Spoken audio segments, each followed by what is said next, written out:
उत्तर प्रदेश के समाजवादी कुनबे के सरदार यानी मुलायम सिंह यादव की जिंदगी का हर पन्ना हम आज पलटेंगे।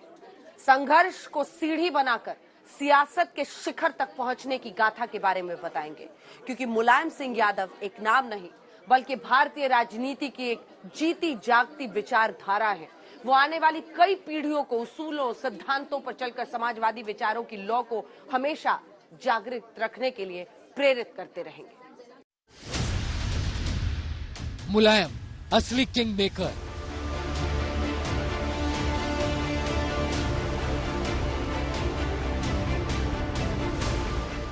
कुछ तस्वीरें देखिए जो पॉलिटिक्स के पहलवान मुलायम सिंह यादव की विराट शख्सियत का दीदार करती है।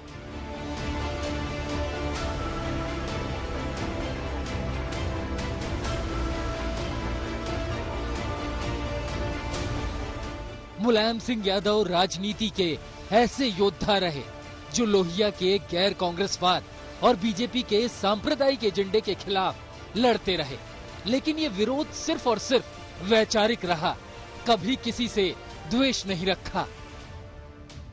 बीजेपी ने हमें दुश्मन माना है और आज भी बीजेपी के कुछ लोग हमको दुश्मन मानते हैं, लेकिन हम राजनीति में किसी को दुश्मन नहीं मानते। हमारी लड़ाई है नीतियों की। आज जो अटल जी ने बयान दिया है तो अटल जी से ऐसा नहीं उम्मीद कर सकते थे जैसा बयान दिया है। अखाड़े में कुश्ती के दांव सीखते सीखते मुलायम ने एक और चीज सीख ली थी, वो थी सबको साधने और साथ लेकर चलने का गुर।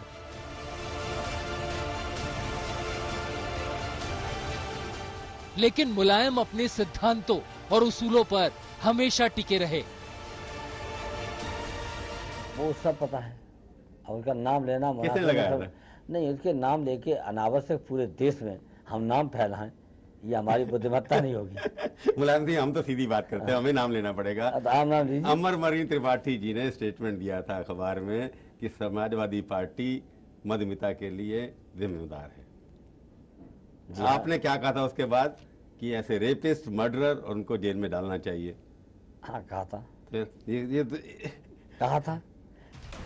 निजी जीवन से लेकर सियासी पारी तक मुलायम सिंह यादव एक खुली किताब की तरह रहे। ये हमारा कोई इस तरह की हमारी कभी भी छल कपट पाखंड की राजनीति नहीं। आप जानते हैं कि समाजवादी पार्टी की और मुलायम सिंह की राजनीति सीधी चलती है। आपको दूर से जैसे दर्पण में आपका चेहरा दिखाई देता, उसी तरह समाजवादी पार्टी और समाजवादी पार्टी की अध्यक्ष, समाजवादी पार्टी के अध्यक्ष मुलायम सिंह का आपको चेहरा उसी तरह दिखाई देता। नहीं बन सके प्रधानमंत्री। मुलायम सिंह को करीब से जानने वाले बताते हैं कि सियासी हर चुनौती पर फतेह पाई, लेकिन एक बात का मलाल हमेशा रहा। मुलायम सिंह यादव के जीवन से जुड़ा ये अध्याय साल 1996 का है।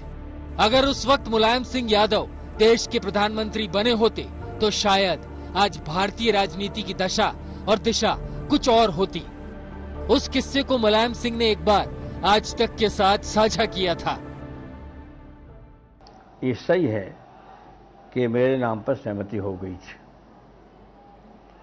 और मैंने नाम ज्योति बाबू का रखा था। ज्योति बसु जी ने इनकार कर दिया, तो ज्योति बसु जी ने इनकार करने के बाद मेरा नाम उन्होंने प्रस्ताव किया, लेकिन लालू जी ने और प्रस्ताव सर्वसम्मति से जितने नेता बैठे थे वहाँ सब ने, देवेगौड़ा साहब ने, सब ने मिलकर के मेरा नाम, फारूक अब्दुल्ला भी थे, महंता भी थे वहाँ के आसाम के चीफ मिनिस्टर, सबने मेरा। तो हमें पता ही नहीं था कि कैसे हम बन रहे हैं और 3-4 लोगों ने कैसे उसको कोशिश किया बनाने के लिए, नहीं न बनाने के लिए। कौन कौन थे उसमें मुलायम सिंह? वो नाम नहीं लूंगा, वो अपने आप महसूस कर रहे होंगे अंदर से, मुझे पता है कौन। दरअसल मुलायम सिंह के जीवन में 2 बार ऐसे मौके आए जब वो देश के प्रधानमंत्री बन सकते थे, लेकिन सियासी समीकरण ऐसे बने कि मुलायम प्रधानमंत्री की रेस में सबसे आगे तो रहे, लेकिन फिनिशिंग लाइन तक नहीं पहुंच सके। यही है नेताजी की लाइफ का टर्निंग पॉइंट। मैं प्रधानमंत्री पद का उम्मीदवार न रहा हूं नहीं, लेकिन ये हम जरूर चाहते हैं कि हमें इस चुनाव में, लोकसभा के चुनाव में इतने परिणाम आए अच्छे, जिससे दिल्ली की सरकार जो बने वो समाजवादी पार्टी के सहयोग से बने। मतलब अगली सरकार आपके सहयोग के बिना नहीं बनेगी, ऐसा लगता है आपको? हमारी कोशिश है कि छोटे छोटे दल जितने भी हिंदुस्तान के अंदर हैं, हम सब उनको इकट्ठा करके एक मंच पर ला दें जो धर्मपेचता की लड़ाई लड़े। तो मुलायम सिंह यादव किंग मेकर होंगे, किंग नहीं होंगे? अब ये समय बताएगा कि परिणाम आने पर कि कितने परिणाम हमारे पक्ष में आते हैं, कितनी शक्ति समाजवादी पार्टी की आती है। बात 1996 के आम चुनाव की है। देश में आम चुनाव के परिणाम का ऐलान हुआ। चुनाव में कांग्रेस की हार हो गई। नई सरकार को लेकर कंफ्यूजन था, क्योंकि किसी को पूर्ण बहुमत हासिल नहीं हुआ। उस वक्त भारतीय कम्युनिस्ट नेता हरकिशन सिंह सुरजीत के दिमाग में मुलायम सिंह को लेकर कुछ बड़ा चल रहा था, जिसके बारे में उस वक्त देश के तमाम दिग्गज नेता अनजान थे। यूपी की राजनीति में अपना सिक्का जमा चुके मुलायम सिंह यादव के लिए राष्ट्रीय फलक पर नई जिम्मेदारी की स्क्रिप्ट लिखी जा चुकी थी। ये सही है कि वामपक्षी दल चाहे तो तीसरी मोदी सरकार आज बन जाएगी, और आप उसका समर्थन करेंगे? हम बिल्कुल समर्थन करेंगे। इसलिए आप, क्योंकि तीसरी सरकार में आप प्रधानमंत्री के दावेदार हैं, हम जानते हैं, इसलिए वोट कटवाए हैं आप। जहाँ तक प्रधानमंत्री का सवाल है, जब पहले प्रधानमंत्री हम बना लिए गए थे, ये सच्चाई निर्णय कर लिया था।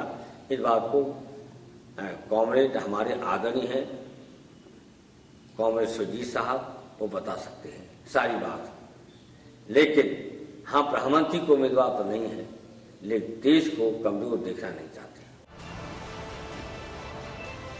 दरअसल मंडल और कमंडल की राजनीति के बीच कांग्रेस की हार हुई और बीजेपी के खाते में कुल 161 सीटें आई। यहीं से तीसरे मोर्चे ने एक बार फिर आकार लेना शुरू कर दिया था। भले ही अटल बिहारी वाजपेयी प्रधानमंत्री बन गए, लेकिन सिर्फ 13 दिनों के भीतर सरकार गिर गई। कांग्रेस ने सरकार का दावा नहीं ठोका और मिलीजुली सरकार बनाने के समीकरण खोजे जाने लगे। कहते हैं कि हरकिशन सिंह सुरजीत ने मुलायम सिंह यादव का नाम आगे बढ़ाया, जो उस वक्त लोहिया के गैर कांग्रेसी विचार पर चलते हुए बीजेपी के सांप्रदायिक एजेंडे के खिलाफ लड़ रहे थे। सांप्रदायिकता का आंगन है उत्तर प्रदेश, और सांप्रदायिकता का मुकाबला करना या खात्मा करना है तो उत्तर प्रदेश से करना है। वो एकमात्र विकल्प है समाजवादी पार्टी। तो समाजवादी पार्टी का समर्थन सहयोग करना चाहिए कांग्रेस पार्टी को। मुलायम सिंह यादव के नाम की चर्चा हुई, लेकिन बात कहां बिगड़ गई, इसे लेकर कई तरह के किस्से मशहूर हैं। कहा जाता है कि जैसे मुलायम सिंह यादव को पता चला कि उनके नाम पर सहमति नहीं बनी, तो उन्होंने बंगाल तत्कालीन मुख्यमंत्री ज्योति बसु का नाम आगे किया। लेकिन सीपीएम की पोलित ब्यूरो ने ज्योति बसु के नाम पर मोहर लगाने से इनकार कर दिया। इसके बाद ही देवेगौड़ा के नाम पर सहमति बनी।